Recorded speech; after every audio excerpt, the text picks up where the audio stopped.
السلام علیکم ورحمۃ اللہ وبرکاتہ۔ دوستو، امید کرتا ہوں آپ خیریت سے ہوں گے۔ میں ہوں محمد مقصود قاسمی اور آپ دیکھ رہے ہیں باغ مدینہ یوٹیوب چینل۔ دوستو، اس وقت اتر پردیش کے اندر کیا حالات ہم لوگ اچھی طریقے سے جانتے ہیں کہ کبھی کسی مدرسے کی باری آتی ہے تو کبھی کسی مسجد کی باری آتی ہے، کبھی کسی درگاہ کی باری آتی ہے۔ اب آج ہم اس ویڈیو کے اندر بات کریں گے ایک مسجد کی جو مشہور ہے لکھنؤ میں، ٹیلے والی مسجد۔ اب بات اس کے اوپر آ گئی ہے، پوری تفصیل کیا ہے آپ لاسٹ تک ہمارے ساتھ اس ویڈیو میں بنے رہیں، انشاءاللہ آپ کو پوری بات پتہ چل جائے گی۔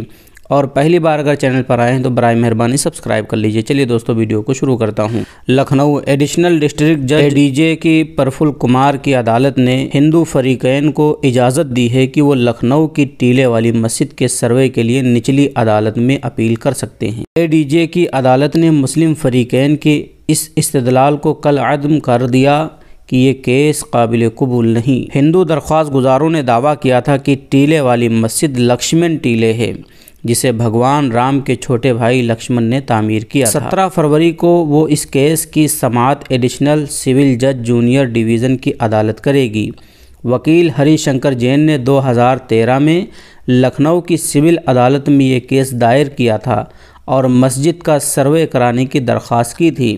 اس وقت سے یہ کیس زیر التوا تھا۔ مسلم فریقین نے اس کیس کو ایڈیشنل ڈسٹرکٹ جج کی عدالت میں چیلنج کیا تھا اور کہا تھا کہ یہ قابل قبول نہیں ہے۔ ہندو فریق کے وکیل مدھو سین کے علاوہ ایک اور وکیل شکھر نگم نے بتایا کہ ایڈیشنل ڈسٹرکٹ جج کی عدالت نے ہندو فریق کو اجازت دی ہے کہ وہ ٹیلے والی مسجد کے سروے کے لیے نچلی عدالت میں درخواست داخل کر سکتے ہیں۔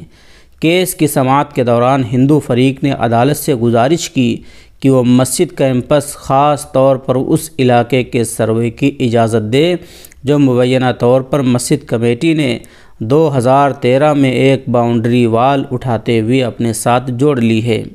تو دوستو، یہ تھی آج کی مختصر سی خبر جو میں نے آپ حضرات کے سامنے پیش کی۔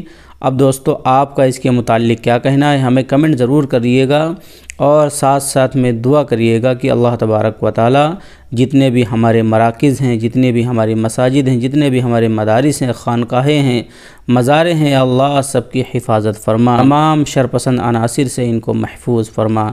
چلیے دوستو، پھر ملتے ہیں انشاءاللہ جلدی کسی نئے ویڈیو میں کسی نئے ٹاپک کے ساتھ۔ السلام علیکم ورحمۃ اللہ وبرکاتہ۔